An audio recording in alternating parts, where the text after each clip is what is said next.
తల్లిదండ్రులు కావాలని మీ కలను నెరవేర్చుకోండి. హెగ్డే ఫెర్టిలిటీ సెంటర్ ద్వారా ఉచిత మొదటి కన్సల్టేషన్ పొందండి. 8807474474. హాయ్ హలో నమస్తే, వెల్కమ్ టు ఐడ్రీమ్స్. నేను మీ మాధురి. షుగర్ వ్యాధి మనకి ఇప్పుడు తరచూ కూడాను 30 ఏళ్ళు నిండిన వాళ్ళలో ఎక్కువగా బాధిస్తున్న వ్యాధి. మరి ఈ వ్యాధిని నియంత్రించుకోవచ్చా? ఒకవేళ వచ్చిన తర్వాత దీన్ని ఎలా కంట్రోల్ చేసుకోవాలి? ఎటువంటి మెడిసిన్స్ యూస్ చేసుకోకుండా ఆ మెడిసిన్స్ని ఆపి, అంటే మెడిసిన్స్ ఎవరైతే యూస్ చేస్తున్నారో ఆ మెడిసిన్స్ ఆపి, లేదు అంటే కంప్లీట్గా మెడిసిన్స్ని పక్కన పెట్టి ఎలా ముందుకెళ్ళాలి? అలాగే ఇంట్లోనే మనకు దొరికిన చిన్న చిన్న వస్తువులతో మనకి షుగర్కి ట్రీట్మెంట్ మనం ఇంట్లోనే ఎలా చేసుకోవాలి? ఇవన్నీ చెప్పడానికి డాక్టర్ శ్రీఎల్ వెంకట్రావు గారు మనతో పాటు ఉన్నారు. ఆయన అడిగి తెలుసుకుందాం. నమస్తే సార్. నమస్తే డాక్టర్ గారు, షుగర్ వ్యాధి ఇప్పుడు 30లో పడ్డారు అంటే వాళ్ళకి మ్యాక్సిమంగా కనిపిస్తున్న ఒక వ్యాధి. అది ఏంటి అంటే జీవన శైలిలో బీపీ షుగర్లు ఎలా అయిపోయాయి అంటే, ఒక బీపీయా షుగరా ఓకే అది కామన్, జలుబు దగ్గు ఎలా వస్తుందో అవి కూడా అంత కామన్ అయిపోయాయి. కాకపోతే అవి లాంగ్ టర్మ్లో మనిషి శరీరం పైన, మనిషి ఆరోగ్యం పైన తీవ్ర ప్రభావం చూపిస్తున్నాయి. మరి అయితే షుగర్ వ్యాధికి సంబంధించి మనకి రివర్స్ షుగర్ని ఎలా చేసుకోవాలి, అలాగే షుగర్ వ్యాధిని ఒక్కసారి మనం డయాగ్నోస్ చేసిన తర్వాత దానికి ఎలాంటి రెమెడీస్ యూస్ చేయాలంటారు? షుగర్ అనేది అది అసలు జబ్బే కాదు, మనం కొనుక్కు తెచ్చుకుందే. మనం పూర్వీకులు ఒక తరం ముందుకు వెళ్తే చక్కగా నడిచేవారు. ఆటోలు లేవు, బస్సులు లేవు, నడిచేవారు. నడిచినంతకాలం షుగర్ లేదు కదా. పోయి నడిస్తూ నాకుతో పాటు సైకిల్ దొక్కేవారు. అసలు ఇప్పుడు ఎవరైనా సైకిల్ దొక్కేవాళ్ళు ఉన్నారా? గ్రామాల్లో కానీ పట్టణాల్లో కానీ ఎవరైనా సైకిల్ దొక్కేవాళ్ళు ఉన్నారా? అంతే. ఎక్కడము చివరికి రైతులు, వ్యవసాయ కూలీలు కూడా ఇంటి దగ్గర బయలుదేరి పొలం గట్టు దాకా బైక్ మీద వెళ్ళటం, ఇంకా ధనిక వర్గాలు అయితే కారులో వెళ్తాం. మరి ఇంకా వ్యాయామం ఎక్కడుంది? అంటే మనం కొనుక్కు తెచ్చుకుంది కదా. వ్యవసాయ కూలీలు గతంలో ఇంటి దగ్గర నుంచి పొలం వరకు నడిచి వెళ్ళేవారు. ఈ రోజున వ్యవసాయ కూలీలు ఏమంటున్నారు? అయ్యా ఆటో పెట్టండి, ఆటోలో ఎక్కొస్తామంటున్నారు. అంటే పొలం దాకా ఊరు నుంచి వాళ్ళ ఇంటి నుంచి ఆటోలో, ఆటో కాకపోతే ట్రాక్టర్ పెట్టమంటున్నారు. ట్రాక్టర్ దాంట్లో టైలర్లో ఎక్కి వెళ్తున్నారు, నడకలేదు. కనుక ఒకప్పుడు షుగర్ అంటే ఇదేదో ధనిక వర్గాలకు మాత్రమే వచ్చేది అనుకున్నారు. ఇవాళ కడు పేదలకి, నిరుపేదలకి, కూలీలకు, వ్యవసాయ కార్మికులకు వస్తూ ఉంది. ఎందుకంటే ఇవాళ అంటే పనులు చేయటంలా 30 ఏళ్ళోళ్ళే కాదు సార్, అంతకన్నా తక్కువ ఉన్న ఏజ్ ఉన్న వాళ్ళకి కూడాను ఇప్పుడు షుగర్ అనేది కనిపిస్తుంది. అంటే గరిష్టంగా 30 ఏళ్ళు అనేది ఒక ప్రామాణికం. ఇప్పుడు శ్రామిక వర్గానికి రాదు, ఇది పేదవాళ్ళ జబ్బు కాదు, అబ్బా కోటీశ్వర్ల జబ్బు అనుకునేవారు, అందుకే షుగర్ అనేవారు. ఇప్పుడు ఏమైంది? మరి కూలి పని చేసుకునే వాళ్ళకు కూడా వస్తుంది. ఎందుకు వస్తుంది? ఇంతకుముందు ఏదైనా తవ్వాలంటే చేతిలో పార ఉండేది, పలుగు ఉండేది, గడ్డపార పలుగు ఉండేది. ఇవాళ బరువులు మోసేవారు. ఇప్పుడు ఏమీ లేదు, బరువులు ఎత్తాలంటే మిషనం, చేత్తో బరువులు ఎత్తే పని లేదు. వ్యవసాయ పనులన్నీ కూడా యాంత్రీకరణ జరిగింది. అందువల్ల మనము శారీరక శ్రమ లోపించటం వల్ల ఈ షుగర్ ఎక్కడ చూసినా, ఏ ఇంట్లో చూసినా, పట్టణాలు లేదు, నగరాలు లేదు, ధనిక వర్గాలు, పేద వర్గాలు అందరికి వచ్చేస్తూ ఉంది. ఈ షుగర్ వ్యాధి బరువు అధికంగా ఉన్న వాళ్ళకి వస్తుంది. ఓకే. కనుక బరువుకి షుగర్కి లింక్ ఉంది. బరువు అధికంగా ఉన్న ప్రతి ఒక్కరూ కూడా థైరాయిడ్ గ్రంథి ఏమైనా సరిగా పనిచేస్తుందా లేదా తెలుసుకోవాలి. కనుక thyroid test T3, T4, TSH అనే పరీక్ష విధిగా చేయించుకుని, థైరాయిడ్ లోపం ఉన్నప్పుడు థైరాయిడ్ ట్యాబ్లెట్లు వాడితే బరువు తగ్గుతారు. అంటే డయాబెటిక్స్ ఉన్న వాళ్ళందరికీ థైరాయిడ్ వచ్చే అవకాశాలు ఉంటాయంటారా సార్? అంటే ఇప్పుడు ఎట్లయితే షుగరు, బీపీ అన్నదమ్ములో బరువు అధికంగా ఎవరైనా ఉన్నా చాలామంది చెప్తారు, నేను గుప్పిడి అన్నమే తింటానండి, ఇంతలా ఉన్నానేంటి అంటారు. గుప్పిడి అన్నము ఇంతలా ఉండడానికి కారణం ఏంటంటే థైరాయిడ్ గ్రంథి సరిగా పనిచేయటం లేదు. ఓకే. కనుక బరువు తగ్గటం అనేది షుగర్ నియంత్రణకు చాలా కీలకము. థైరాయిడ్ చేయించాం, నార్మల్ ఉంది, దాంట్లో సమస్య లేదు. అప్పుడు బరువు తగ్గడానికి ప్రకృతి ప్రసాదించిన మహాబీర విత్తనాలు అని ఉన్నాయి. ఇవి వన తులసి గింజలు. రాత్రిపూట ఒక స్పూను గింజలను గ్లాసు నీళ్ళల్లో నానబెట్టి రాత్రంతా నానిన తర్వాత ఉదయం పరగడుపున ఈ గింజలు నీళ్లు కలిపి తాగేస్తే చక్కగా బరువు తగ్గుతారు. బరువు తగ్గితే నిదానంగా షుగర్ కూడా తగ్గిపోతుంది. ఓకే. బరువుకి షుగర్కి లింక్ ఉంది. తర్వాత ఈ మధ్య కాలంలో చిన్న పిల్లలకి యుక్త వయసులో కూడా షుగర్ వస్తుంది. దాన్ని టైప్ 1 డయాబెటీస్ అంటారు. ఆ టైప్ 1 డయాబెటీస్ అనేది మందులు లేకుండా దాన్ని నియంత్రించడం కష్టం. ఓకే. చిన్న వయసులో వచ్చే షుగర్ వ్యాధికి ఇన్సులిన్ తప్పదు. అది ఇన్సులిన్ ఆధారిత షుగర్ అంటారు. అయితే అదృష్టవశాత్తు 100 మందికి షుగర్ ఉంటే 90 మందికి ఈ టైప్ 2 డయాబెటీస్ అంటే 40 ఏళ్ళు దాటి బరువు ఎక్కువ ఉన్న వాళ్ళకి వస్తూ ఉంటుంది. ఓకే. ఆ విధంగా బరువు నియంత్రణ ముఖ్యం. ఆహార నియమాలు 1983లో అన్న ఎన్టీ రామారావు ముఖ్యమంత్రి కాకముందు ఉత్తరాంధ్రలో, రాయలసీమలో, తెలంగాణలో ప్రజలంతా ఏం తినేవారు? రాగి, జొన్న, సజ్జ, కొర్రలు, అరిగెలు, సామెలు, ఊదలు. ఇవి తిన్నంత కాలము ఈ షుగర్ వ్యాధి అడ్రస్ ఉండేది కాదు. అన్న ఎన్టీఆర్ ఏం ఆలోచించాడు? ధనిక వర్గాలే బియ్యం తింటున్నారు, పేదోళ్ళంతా ఈ గింజలు, ఈ చిరుధాన్యాలు తింటున్నారు. ఇప్పుడు చిరుధాన్యాలు చాలా చౌకగా ఉండేవి. అవును, మొన్నటి వరకు చిరుధాన్యాలు తక్కువగానే ఇప్పుడు చిరుధాన్యాల గురించి అవగాహన కలిగి చిరుధాన్యాల రేటు మంటెత్తిపోతా ఉంది. బియ్యం రేటు కంటే 4 రెట్లు ఉంది. ఆ రోజుల్లో పేదవాళ్ళు తర్వాత కిలో బియ్యం ఖరీదు 10 రూపాయలు ఉంటే ఇవి కిలో రూపాయి 2 రూపాయలు ఉండేది. ఆయన పెద్ద మనసుతో సమానత్వం కావాలి, పేదవాడికి కూడా బియ్యం ఇవ్వాలని కిలో 2 రూపాయల బియ్యము. ఇక తదుపరి పోటీ పడి కిలో రూపాయికి బియ్యం. ఇవాళ మోడీ గారు అయితే ఆయన ఉచితంగా ఇస్తున్నాడు. గత 3 సంవత్సరాలుగా ఆయన కోవిడ్ వచ్చినప్పటి నుంచి నేటి వరకు కూడా పేదవాళ్ళకి నెలకి 5 కేజీల చొప్పున ఉచితంగా బియ్యం ఇస్తున్నాడు.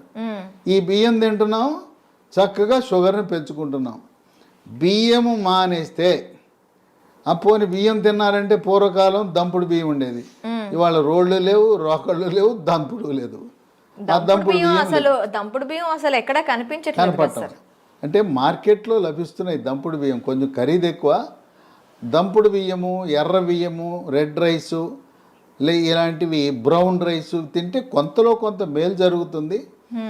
దీని బదులుగా బ్లాక్ రైస్ అని ఒకటి ఉంది, అది కూడా కొంత మేలే. అసలు అన్నం మానేస్తే షుగరే ఇంక మన జోలికే రాదు. తర్వాత కొంతమంది పాపం తెలవక నాకు షుగర్ వచ్చింది అందుకని అన్నం మానేసి గోధుమల జోలికి వెళ్ళాను అంటారు. గోధుమ రొట్టె వేసుకుంటున్నా, గోధుమ అన్నం తింటున్నా, గోధుమ రవ్వతో ఉప్మా చేసుకున్నా అన్న. గోధుమల వల్ల షుగర్ ఇంకా పెరిగిపోతుంది. అన్నములో, వరి అన్నములో ఉండే పిండి పదార్థం కంటే గోధుమలో రెట్టింపు ఉంది. కనుక మనకి 2 శత్రువులు ఉండారు. దక్షిణ భారతంలో మనం తినే వరి అన్నము, ఉత్తర భారత వాసులు తినే గోధుమలు. ఈ 2 మన దేశంలో ఎక్కువ మంది తినేది ఇదే. పేద, ధనిక అన్ని వర్గాలు తినేది. ఈ రెండింటినీ మానేసి రాగి, జొన్న, సజ్జ, కొర్రలు, అరిగెలు, సామెలు, ఊదలు జావరూపాన అన్నమో లేదు పిండి చేసి పుల్కాలు, రొట్టెలు చేసుకుని తింటే షుగర్ పరారవుతుంది, అసలు షుగరే రాదు. కనుక మనం తీసుకునే ఆహార నియమాలు అనేది చాలా ముఖ్యం.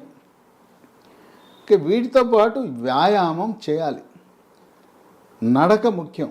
యోగా, ప్రాణాయామము, ధ్యానము, నడక. ఇప్పటికైనా షుగర్ ఉన్నవాళ్ళు మీకు బైక్ ఉండొచ్చు కాక, కారు ఉండొచ్చు కాక, ఉన్న ఒక సైకిల్ కొనండి, కొత్త సైకిల్ కొని తొక్కండి. సైకిల్ తొక్కితే పోనీ బయట తొక్కడం వీలు కాకపోతే ఇప్పుడు కూడా కొంతమంది సైకిల్ స్టాండ్ వేసి ఇంట్లోనే తొక్కుతుంటారు, స్టాండ్ వేసి తొక్కుతుంటారు. సైకిల్ తొక్కితే బరువు తగ్గుతారు, మోకాళ్ళ నొప్పులు తగ్గుతాయి, కండరాల నొప్పులు తగ్గుతాయి, షుగర్ కూడా నియంత్రణలోకి వస్తుంది. మన ఇంట్లో వాషింగ్ మెషిన్ ఎట్లా ఉంటుందో, బట్టలు ఉతికే మెషిన్, టీవీలు ఉంటాయి, గేజర్ ఉంటుంది, అట్టాగే వెయింగ్ మెషిన్ కూడా ఉండాలి.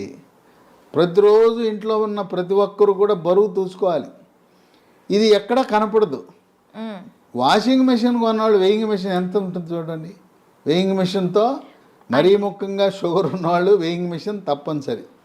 దాంతోపాటు ప్రతిరోజు మన షుగర్ ఎంత ఉందో చూసుకునే చిన్న పెద్ద ఖరీదు ఉండదు, 700 రూపాయలు, గ్లూకోమీటర్ అనే పరికరము, దాంతో చూసుకోవాలి.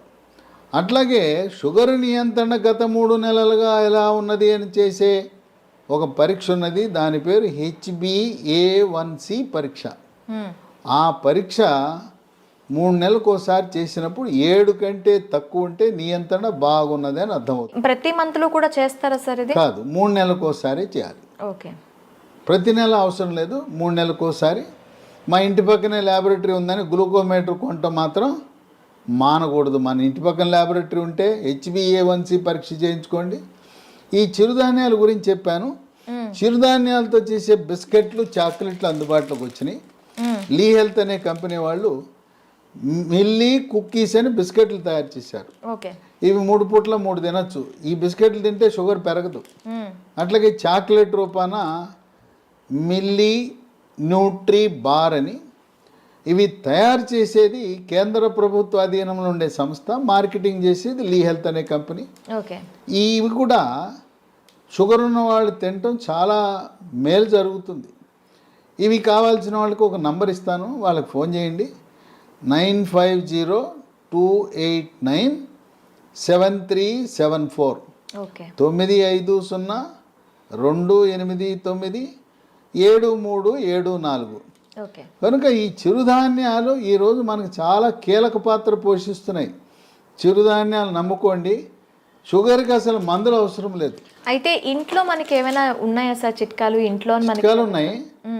మీకు ఎవరైనా మీకు కొన్ని లక్షణాలు కనపడినప్పుడు ఒంటి మీద నల్లటి రంగు, మెడ ముందు బాగా నల్లగా అవుతుంది, లేదా కంటి మీద రెప్పల మీద కురుపులు, మూత్రంలో చీమకణాలు, మహిళలకైతే తరచుగా వైట్ డిశ్చార్జ్ తెలిపోవటం, ఇలాంటి లక్షణాలు కనపడి షుగర్ పరీక్ష ఏమి తినకుండా చేయించినప్పుడు షుగర్ మొట్టమొదటిసారిగా బయటపడితే మీరేమి నిరాశ నిస్పృహకు గురవద్దు. అసలు ముందు డాక్టర్ రాసేస్తాడు, పేజీ నిండా రాసేస్తాడు మందులు, రాంచుకోండి.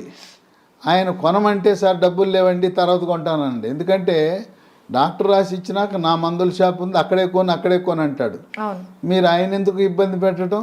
నేను వాడనంటే బాధపడతాడు, డాక్టర్ రాసిస్తాడు, మీరు వాడద్దు, మందులు కొనద్దు, డబ్బులు లేవని చెప్పండి, అప్పు ఇస్తానంటే అప్పు తీసుకోనని చెప్పండి. అసలు మందులే అవసరం లేదు. టైప్ 2 డయాబెటీస్ కొత్తగా బయటపడితే మందులు లేకుండా నియంత్రించవచ్చు. బరువు తగ్గండి, ఆహార నియమాలు పాటించండి. నేను చెప్పినట్టుగా అన్నముకి గోధుమలకు స్వస్తి పలికి మనం కేవలం చిరుధాన్యాలు మాత్రమే వాడుతూ ఇంట్లో వాడుకోవటానికి 10 రకాల గృహ వైద్యాలు, చిట్కా వైద్యాలు, హోమ్ రెమెడీస్ ఉన్నాయి. 10 అవసరంలా. మీకు నచ్చినవి మెచ్చినవి 1, 2, 3 చూసుకోండి. మీకు ఏది బాగుంటే వాడండి. బ్రహ్మాండంగా ట్యాబ్లెట్లు లేకుండా, ఇన్సులిన్ లేకుండా 100కి 100 పాళ్ళు షుగర్ నియంత్రణ అవుతుంది.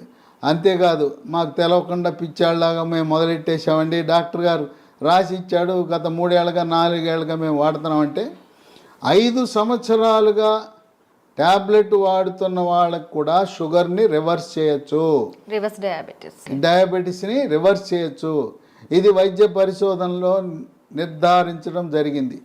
ఇక 15-20 ఏళ్ళు ఉంటే డోస్ తగ్గించవచ్చు, ట్యాబ్లెట్ల డోస్ తగ్గించవచ్చు, ఇన్సులిన్ డోస్ తగ్గించవచ్చు, కానీ పూర్తిగా మానలేం. గృహ వైద్యాలు 10 ఉన్నాయి. మొట్టమొదటిది తమలపాకు. తమలపాకు పొద్దున ఒక 2 తమలపాకులు, రాత్రి ఒక తమలపాకులు ఉట్టిది నవలాలి, దాంట్లో ఏం వేసుకోకూడదు. ఇక 2 మెంతిపొడి. ఉదయం 1 స్పూన్ మెంతిపొడి, రాత్రి 1 స్పూన్ మెంతిపొడి నీళ్ళలో కలుపుకొని తాగాలి. ఇక మెంతులు రాత్రిపూట నానబెట్టి నానిన మెంతులను నవిలేస్తూ ఆ నీళ్ళను కూడా తాగుతారు కొంతమంది. ఇదే కాకుండా మెంతులు 250 గ్రాములు, వాము 100 గ్రాములు, నల్ల జీలకర్ర 50 గ్రాములు. ఈ మూడింటిని విడివిడిగా దోరగా వేయించి చల్లారిన తర్వాత మూడింటిని కలిపి మిక్సీలో వేయాలి. పొడిని ఒక సీసాలో పెట్టుకుని ఉదయం 1 స్పూను, రాత్రి 1 స్పూను, అంటే దీంట్లో వేయవలసింది మెంతులు 250 గ్రాములు, వాము 100, జీలకర్ర మామూలు జీలకర్ర కాదు, నల్ల జీలకర్ర. నల్ల జీలకర్ర 50 వాడితే కొంచెం చేదు ఉంటుంది కానీ బ్రహ్మాండంగా పనిచేస్తుంది. కేవలం మెంతిపొడే కాకుండా ఈ 3 కలిపితే ఇక ఏ ట్యాబ్లెట్ అవసరమే ఉండదు. ఓకే. ఇక 3 ఇన్సులిన్ మొక్కలు దొరుకుతాయి. ఉదయం 1 కానీ 2 కానీ మీ అవసరాన్ని బట్టి గ్లూకోమీటర్ పరీక్షను బట్టి ఉదయం 1-2 ఆకులు, రాత్రి 2 ఆకులు నవిలేయటమే. ఇంట్లో మొక్కలు పెట్టుకోండి, కుండీలో కూడా పెట్టుకోవచ్చు. ఓకే. నేల లేకపోయిన వాళ్ళు, అపార్ట్మెంట్ వాళ్ళు కూడా కుండీలో పెట్టుకోండి, ఇన్సులిన్ మొక్కను పెంచుకోండి. అవి మీ షుగర్ని నియంత్రిస్తాయి. ఇక 4 మన గ్రామాల్లో ఎక్కడ చూసినా జామ ఆకులు ఉంటాయి, జామ చెట్లు ఉంటాయి. జామ ఆకులు ఒక 8 ఆకులు తీసుకుని ఓ 1/2 లీటర్ నీళ్ళు తీసుకుని దాన్ని గ్యాస్ స్టవ్ మీద పెట్టి మూత పెట్టి సిమ్లో పెట్టి 1/2 గంట కాయాలి. జామ ఆకుల రసం నీళ్ళలో దిగి తెల్లగా ఉండే నీళ్లు కొంచెం గోధుమ రంగులోకి మారుతాయి. అవి ఉదయము రాత్రి జామ ఆకుల ఈ రసాన్ని తాగితే బ్రహ్మాండంగా నియంత్రించబడుతుంది. ఇక 5 జామ ఆకులు ఎలా వాడామో మామిడి ఆకులు 8 జామ ఆకులు బదులు 8 మామిడి ఆకులు ఉదయము రాత్రి వాడండి. ఇంకొక వరుస ఏంటంటే సోమవారం నాడు మీరు జామ ఆకులు వాడితే మంగళవారం మామిడి ఆకులు, రోజు మార్చి రోజు ఒక ఆకు వాడుతూ ఉండండి. లేదు ఇంకా కావాలంటే 3వ రోజు ఇన్సులిన్ ఆకులు వాడండి. ఇంకా నేను చెప్పాల్సిన అవసరం లేదు. ఒకసారి మీకు సూచిస్తే నాకంటే ఎక్స్పర్ట్లు మీరు ఈ చిట్కాలను ఎలా వాడాలి అనేది నేను చెప్పాల్సిన అవసరం లేదు. మీరే ఇంకా 10 మందికి చెప్పగలుగుతారు. ట్యాబ్లెట్ అవసరం లేదు. చిట్కాల గురించి మీరే ఇంకా మీ స్వీయ అనుభవాన్ని 10 మందికి పంచివ్వగలుగుతారు. ఇక 6 కాకరకాయ. కాకరకాయ రసము ఉదయము రాత్రి కొన్ని సందర్భాల్లో కాకరకాయ దొరకవు సీజన్ బట్టి. కాకరకాయ రసం కూడా షుగర్ని బాగా నియంత్రిస్తుంది. కాకరకాయ దొరకకపోతే హిమాలయ కంపెనీ వాళ్ళు కరేలా అనే ట్యాబ్లెట్ తయారు చేశారు కాకరకాయ నుంచి. ఉదయం 1 ట్యాబ్లెట్, రాత్రి 1 ట్యాబ్లెట్ వేసుకోవచ్చు. అమ్మో మెంతిపొడి నేను తినలేకపోతున్నానండి, చేదుగా ఉంటుందని అనే వాళ్ళకి ఇదే హిమాలయ కంపెనీ వాడు మేతి అని ఒక ట్యాబ్లెట్ తయారు చేశాడు. దాని పేరు మేతి. కంప్లీట్గా మనకి ఆయుర్వేద ప్రోడక్ట్స్ ఇవి. అది పొద్దున 1 ట్యాబ్లెట్, రాత్రి 1 ట్యాబ్లెట్, మెంతుల నుంచి చేసిన ట్యాబ్లెట్ వేసుకుంటే షుగర్ నియంత్రణ జరుగుతుంది. ఓకే. ఇక 7 ఆకాశ పండు, షుగర్ బాదం, స్కై ఫ్రూట్. ఇవి భారతదేశంలో లక్షలాది మంది వాడుతున్నారు. ఇదేంటి ఆకాశ పండు అని పేరెట్టారు ఎందుకంటే పెద్ద చెట్టు 100 అడుగులు ఎత్తి పెరుగుతుంది. దీనికి కాయ రాగానే కాయ నేలంక చూడకుండా పైకి చూస్తుంది. ఓకే. ఆ కాయ పైకి చూస్తుంది కనుక దీని ఆకాశం అంక కాయ చూస్తుంది కనుక ఆకాశ పండు అని. ఇది షుగర్ని తగ్గిస్తుంది కనుక షుగర్ బాదం అని పెట్టారు. ఇవి గింజలు లభిస్తాయి. 2 గింజలు, పొద్దున 1 గింజ, రాత్రి 1 గింజ. ఆకాశ పండు యొక్క గింజ పై నుండే గోధుమ రంగు పొరను తొలగించి తెల్లగా ఉంటుంది లోపలికి. ఆ గింజని ట్యాబ్లెట్ మింగినట్టు మింగాలి. అది ఏమన్నా నవిలారా, కషాయమే. అంత చేదు అధికంగా ఉంటుంది. దీనివల్ల అనేక మంది ప్రయోజనం పొందారు. ఇక 8 పన్నీర్ పూలు విత్తనాలు అని ఉంటాయి. వీటిని 15 విత్తనాలు రాత్రిపూట 1 గ్లాసు నీళ్ళలో వేసి నానబెట్టాలి. పొద్దున్నే చింతపండు నుంచి మనం పులిహార చేసుకోవడానికి చింతపండు రసం ఎలా తయారు చేస్తాం, పిసుకుతామా? అలా గింజలు పిసికేస్తే రసం వస్తుంది. రసం వచ్చిన తర్వాత వడపోసి ఆ నీళ్లు తాగితే బ్రహ్మాండంగా పన్నీర్ పూలు ఈ రసంతో కూడా షుగర్ నియంత్రణ బాగా జరుగుతుంది. 9 పనస పొడి.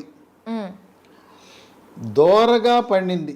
పచ్చిదేమో పనస పండు ఆకుపచ్చ రంగు, పండితే పసుపు రంగు ఉంటుంది. మధ్యస్థంగా ఉండే పనస పండు తొనలని వాటిని గింజ తీసి తొనలు ముక్కలు ముక్కలుగా చేసి ఆ తొనల ముక్కలను ఎండబెట్టి పొడి చేసి ఉదయము మధ్యాహ్నము రాత్రి ఒక్కొక్క పూట 30 గ్రాముల చొప్పున టిఫిన్లోను అన్నంలోను 3 పూట్ల వాడితే ఇవి ట్యాబ్లెట్ లాగా పనిచేస్తాయి. పనస పొడి మాకు ఈ ఓపిక లేదండి, పనసకాయలు తెచ్చుకోలేము, ఎండబెట్టుకోలేమనే ఒకరికి అమెజాన్లో ఇది దొరుకుతుంది.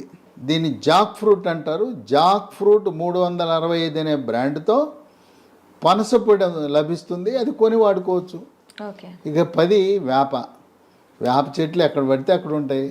వేప ఆకులు వాటిని వేప ఆకు నుంచి బెరడు నుంచి వేరు వరకు కూడాను అన్ని మంచి పనిచేస్తాయి. ఔషధ వేప ఆకుల వినియోగం ఉదయము రాత్రి వేప ఆకులు నవిలేస్తే, అంటే ఇక్కడ మనం ఒకటి గమనించాలి, షుగర్ తీగ ఉంటుంది కదా, తీయటి జబ్బు మనకు వచ్చింది, మనం విరుగుడు ఏమేస్తున్నాం, చేదేస్తాం. తీయదానికి తీయని జబ్బుకి చేదు మందులు వేస్తున్నాం, చేదు చిట్కాలు వాడుతున్నాం. చూడండి, అన్నీ కూడా ఏది చూసినా చేదు కషం. అదేమో షుగర్ జబ్బు, షుగర్ని తీపిని చేదుతో విరుగుడు విధంగా మనం చేస్తున్నాం. కనుక షుగరు వచ్చిందని ఏమీ దిగులు పడద్దు. మీ యొక్క వైవాహిక జీవితానికి కానీ పిల్లలు పుట్టడానికి కానీ ఎటువంటి ఇబ్బంది ఉండదు. కొంతమందికి ఒక అనుమానం ఉంటుంది, అమ్మాయికి చిన్న వయసులోనే షుగర్ వచ్చిందంట, పెళ్లి చేసుకుంటే నా వారసులు పుడతారో లేదో అని అనుమానం ఉంటుంది. చిన్న వయసులో టైప్ 1 డయాబెటీస్ వచ్చిన మగవ పిల్లలు కానీ ఆడపిల్లలు కానీ ఎటువంటి సంకోచము లేకుండా వివాహం చేసుకోవచ్చు. ఓకే. సంసార జీవితానికి కానీ పిల్లలు పుట్టడానికి కానీ ఎటువంటి ఆటంకము కాదు. చిన్న వయసులో ఉంటే ఇన్సులిన్ కావాలి, పెద్ద వయసులో బయటపడితే మన ఆహార నియమాలు, గృహ వైద్యాలు, బరువు తగ్గటము, వీటితో సంపూర్ణంగా నియంత్రించవచ్చు. ఈ వీడియోని 10 మందికి షేర్ చేయండి. ఈ సమాచారం మీలోనే దాచుకోకుండా మీ సోషల్ మీడియా ద్వారా, మీ వాట్సాప్ ద్వారా, మీ స్నేహితులకు, బంధువులకి, తెలిసిన వాళ్ళందరికీ కూడా దీన్ని షేర్ చేసి దీన్ని పంపించి అందరూ దీనివల్ల ప్రయోజనం పొందేలా ఒక సందేశం వెళ్ళాలి. షుగర్ వ్యాధి ఉంటే దిగులు చెందవద్దు, షుగర్ వ్యాధిని చేదు వస్తువులతో మనం తిప్పి కొట్టచ్చు అనే సందేశం సమర్థవంతంగా మనం ప్రచారం చేద్దాం. Okay sir, thank you very much. చూసారు కదా, ప్రతి ఇంట్లో కూడా షుగర్ బారిన పడి బాధపడుతున్న వాళ్ళు చాలామంది ఉంటారు. వాళ్ళందరికీ కూడాను ఈ సమాచారం అనేది ఖచ్చితంగా అందాలని ఐ డ్రీమ్ తరపున కోరుకుంటున్నాం. మరొక అంశంతో మీ ముందుకు వస్తాం. Stay with us.